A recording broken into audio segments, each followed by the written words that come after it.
Welcome to the I Love Coaching podcast, the show where we help coaches, entrepreneurs, and leaders build businesses that create massive impact. I'm Adam Roach, alongside my incredible co-host, Jess Webber, and we're here today to bring you the best strategies, mindset shifts, and real-life success stories to help you level up in your coaching journey. Whether you're launching your coaching business, scaling to 6 or 7 figures, or just looking for inspiration to push through, this podcast is your go-to resource. We're bringing you expert insights, real talk, and actionable items every single episode. So if you're ready to take your coaching game to the next level, then let's dive on in. Okay, here's the problem. Your problem is your business isn't growing because you're using the wrong currency. Just they are using the wrong currency. And here's the currency I want to talk about today. And that currency is influence. I believe right now, and probably have been for who knows how long, influence is the number one currency in our world right now if people want to grow their business. This is going to be a good conversation. I can already tell. Although I think we're going to have to start out. That sounds like a pretty macro thing. Can we talk about what is influence before we dive into all of our steps and problem solutions and all the things? Though before we do that, I for those watching on YouTube, I'm in a new location today. I'm using a handheld mic and I've got this bowl behind me that if I sit properly, it looks like I have some horns. I don't know if that's a good thing or bad thing, Jess, but it could be very devilish of me. Yeah, so we don't want that. But yeah, I'm in Dana's office here in Richmond, Kentucky, and it is beautiful. Her team has done such an amazing job in this. This is actually a great segue into what influence really is. They have done such an amazing job. Let me give a quick little story here. When this office was launched, it was what they called a strategic office because the population and the number of transactions, this real estate office, was not big enough for it to be a full-blown Keller Williams office. And so they called it a strategic office. And what was powerful was they basically said, you'll never have more than, I think it was like 40 agents, 50 agents. And now here we are, I think 5, 6, 7 years fast forward from that. And they are the number one, Jess, from influence, number one most productive office in all of central Kentucky out of this little itty bitty Richmond, Kentucky office. So this is going to be a good podcast in that word of influence. And to answer your question, we know there's 3 different ways, right? We know there's 3 different ways, but the first thing we have to identify is what is influence, right? What really is influence? And we can bring John Maxwell into this if we want to, because he says leadership is influence, right? Leadership is influence, nothing more, nothing less, right? And on the flip side of that, what is an influencer? An influencer is someone that gets someone to take action, right? Okay. So it's really that simple. It's not like, okay, because, you hear this term influence, which sounds like a big macro thing. You hear the term influencer, and the first thing I go to is social media, not a leadership expert like John Maxwell. So I find this concept kind of interesting to talk about. Well, let's talk about this. Everyone has influence. Everyone has influence. If you think about it, if you're a parent, you influence your child, hopefully to go make their bed or brush their teeth or put their clothes on or eat their breakfast, right? If you have a spouse, you probably influence them to lose their hair because they drive you crazy. No, it's a total bad joke. Bald joke. Though in the same time, everyone is an influencer. But in this conversation, if you want your business to grow, Jess, the very first thing that they have, that the 3 things that we're going to cover today, is the very first thing that they need to have when it comes to building a business through their influence, people. They need to have people, right? They need to have people.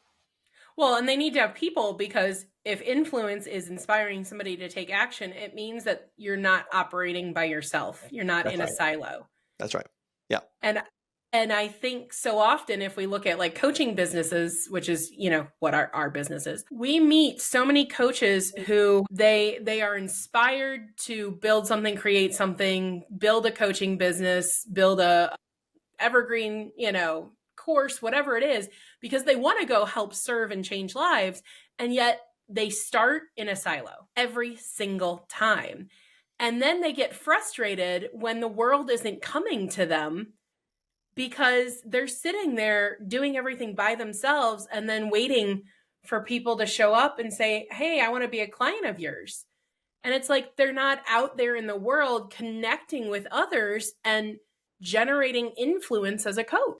Yeah, I love that. And here's what's fascinating. I used to love, not love, but it was fascinating for me to watch when I owned my real estate offices and agents who would just get their license, right? They would get their license and it would almost be as if they thought the Red Sea was getting ready to part for them because they had this piece of paper that said, I'm a real estate agent and I'm licensed. Everyone come to me. And no one would come to them, right?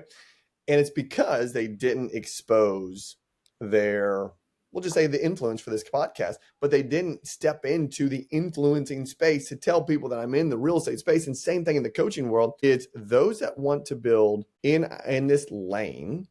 They've got to know that not only is it a relationship type business, but it is something that you have to show that you are valuable. You've got to show that you're solving a problem, and you can't do it in a silo without going out and telling people. So those that want to create evergreen courses, fantastic. Create your evergreen course, but you better step out into the world as it relates to being an influencer of people, because you got to have people that show your product, that show your problem, that show the solution that you have, because otherwise you're just going to be sitting there twiddling your thumbs saying, oh my gosh, I got an incredible evergreen product, and it ain't going to sell. Yeah. Well, I just think about, past coaches that we've worked with, and, we've had some come in and say, okay, I'm going to be a one-to-one coach. And they make one Facebook post, or they change their bio on Instagram, Right. or they change their email signature to say coach. Right. And then that's it. And they're not connecting with people on a regular basis, whether it's in a networking group, whether it's in a community, whether it's one-to-one, I don't really care, but they're not connecting with people to then influence in this coaching space. Just making a post or changing an email signature or something like that is not enough, because people don't pay attention to that. They're paying attention to action being taken, right? So you showing up and talking about what you're doing and how you're doing it regularly and how that's impacted you or impacted somebody else in your world, that narrative story is the thing that garners more influence for you. And so it's like, I'm not sitting here saying, you have to be a social media influencer to influence people by any stretch of the word, because I hate social media. I've said that a million times on this podcast. It is not something that I find joy in. My husband deleted his in college and has never looked back. And I am tempted to do that all the time. But it's more entertaining news than logging into a news app. So that's the reason I still sit in it. But it's such a thing where, people will hear, oh, you have to put out influence, or you have to connect with people, and they immediately think social media. And it's like, no, I show up in communities that I'm a part of. I show up in networking groups. I show up at events. I teach at events. And that garners a massive amount of influence for me. And none of that is social media related. Yeah, that's right. So you need to have people first, or you've got to have people. You have to have people if you want to use the currency of influence. The second thing that you're going to need to have identified is truly a payoff, a simple payoff, that when you have people and that payoff aligns with these people, that's what they desire, now you start to win. I'm going to go back and I know I use a lot of non-coaching analogies, but it's the same thing. When Nintendo first came out, right? I don't know if you're too young, Jess, but when Nintendo first came out, the very first one, right? It was $99. And I wanted one so bad, and my parents were not going to pay for one. And so I thought, well, what could I do to go earn money? Well, I lived in a neighborhood and my dad had a push lawnmower. So I literally went door to door knocking to see if I could cut people's grass. Okay, pause for a second. Simple little early entrepreneurial story, which I'm sure many people have done.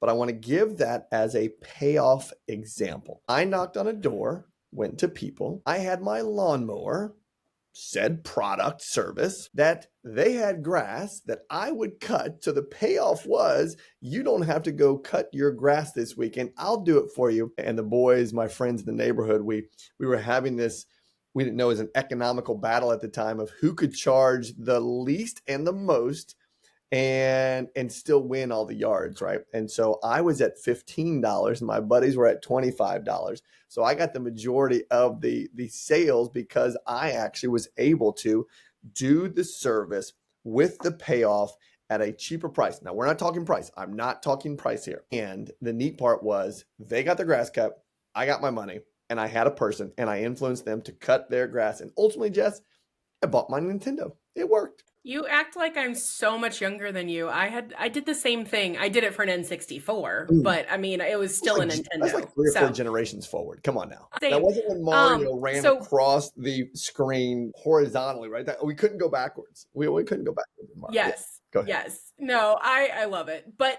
the thing about payoff is that is language that you and I use a lot internally inside I Love Coaching as part of our IP, our intellectual property.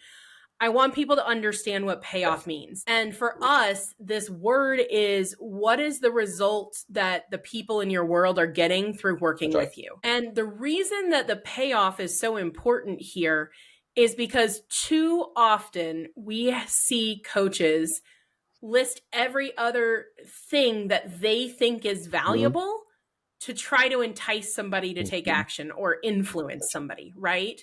So they'll be like, oh, well, if you work with me, I'll give you X, Y, and Z. If you buy this course, you'll get X, Y, and Z. So they'll list out all these pieces or their process, or they'll tout their own certifications. And this is not a knock on anything, but I'm sorry, a Maxwell certification, an ICF certification, a Brendan Burchard, whatever certification, I don't care what certification it is, those don't matter to the client. The payoff, the result that they get is what matters to them, because that impacts them. All the things that you're listing, those don't matter, because those don't give them the solution to the problem that they have that you're saying you can solve. There's a difference between perceived value from the coach's perspective and perceived value from the client's perspective. And so when you're focused on your certifications, your path, your pieces, that's all your perceived value as a coach. Nobody gives a flying flip. I'm going to go back to my the client needs. I'm going to go back to this, Jess. Okay. Very simple. Yeah.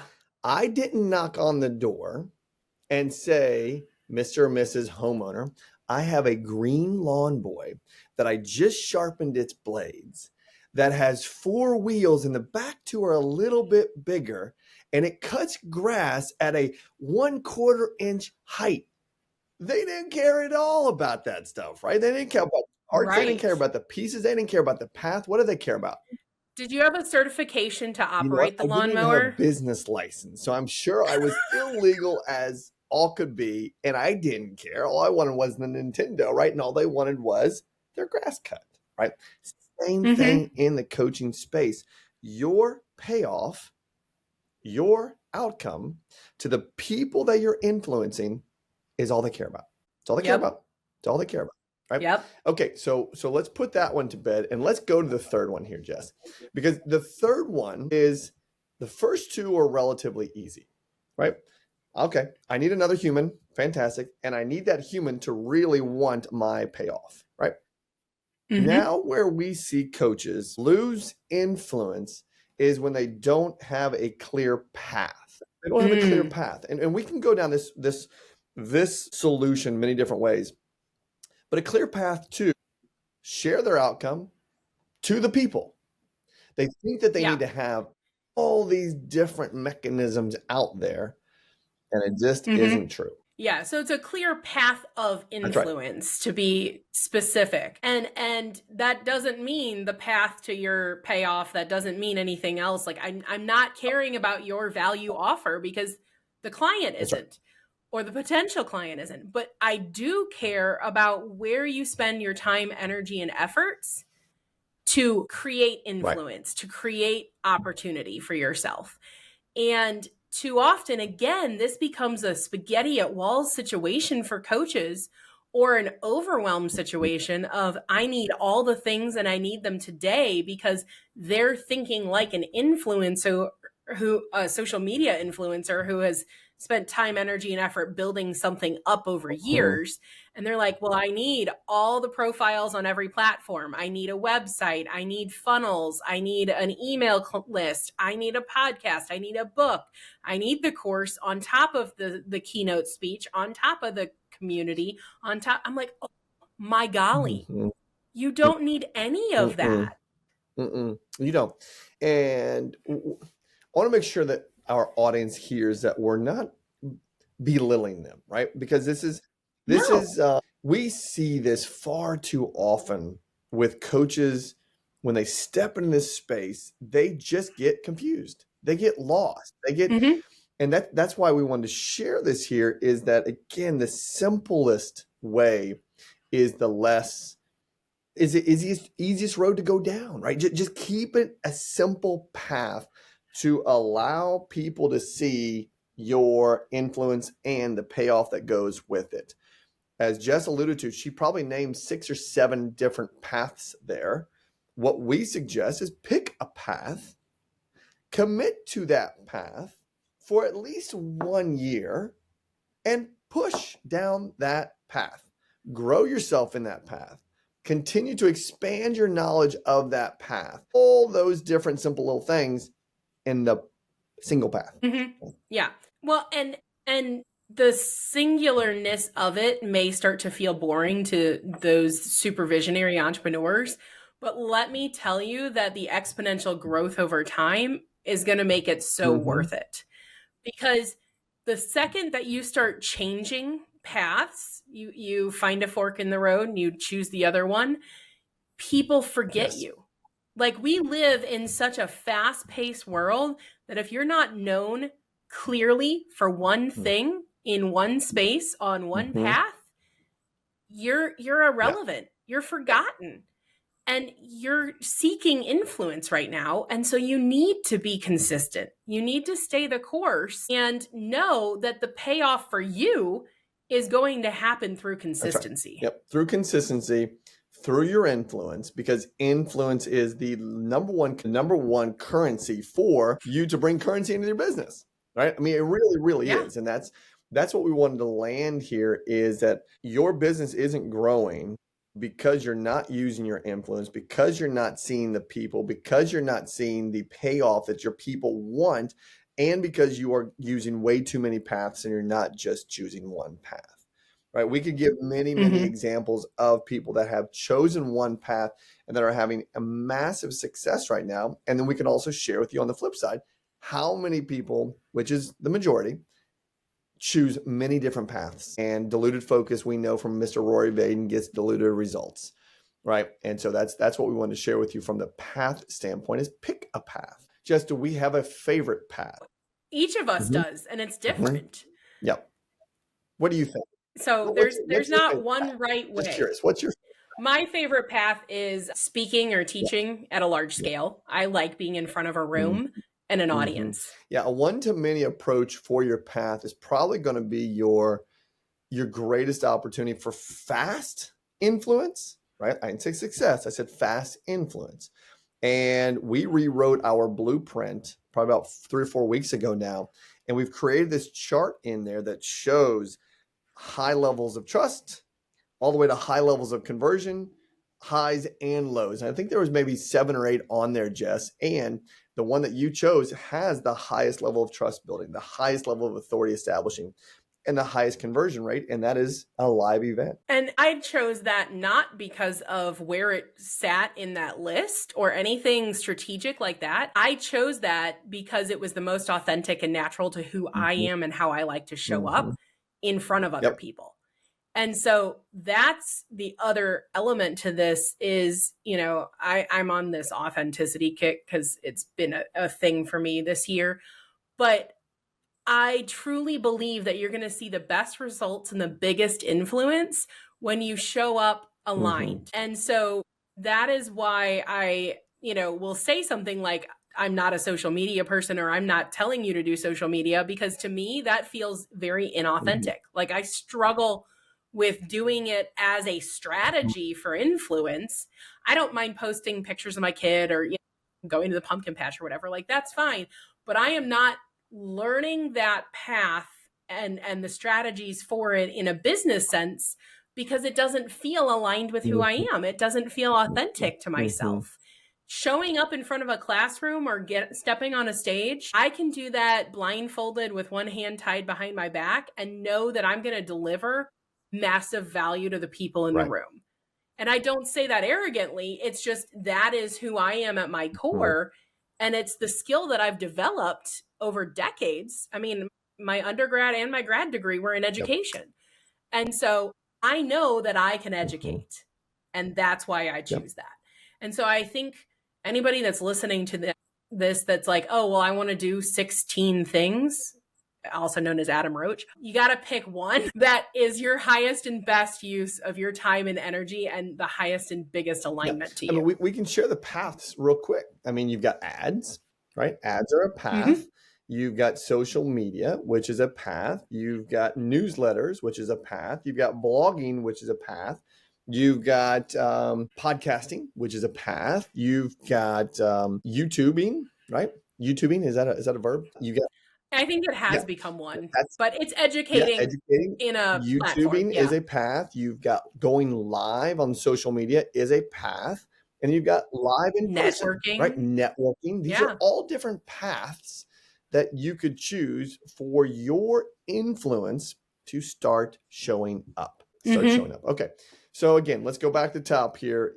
Is if your business isn't growing, we want you to look at the currency you're using to attempt to grow it. And that is, are you establishing influence?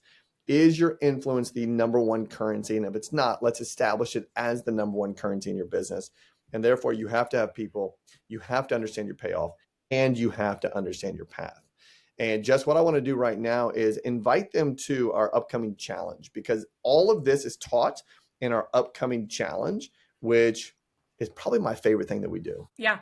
And no matter when you're listening to this, we've got challenges going on. So you can always find that information at ilovecoachingco.com/challenge.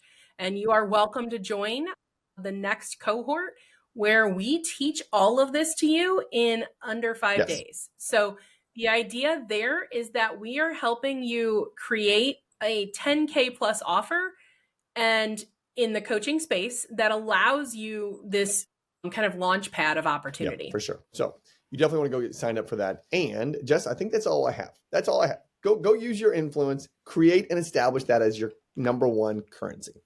Thanks, guys. See you. Bye.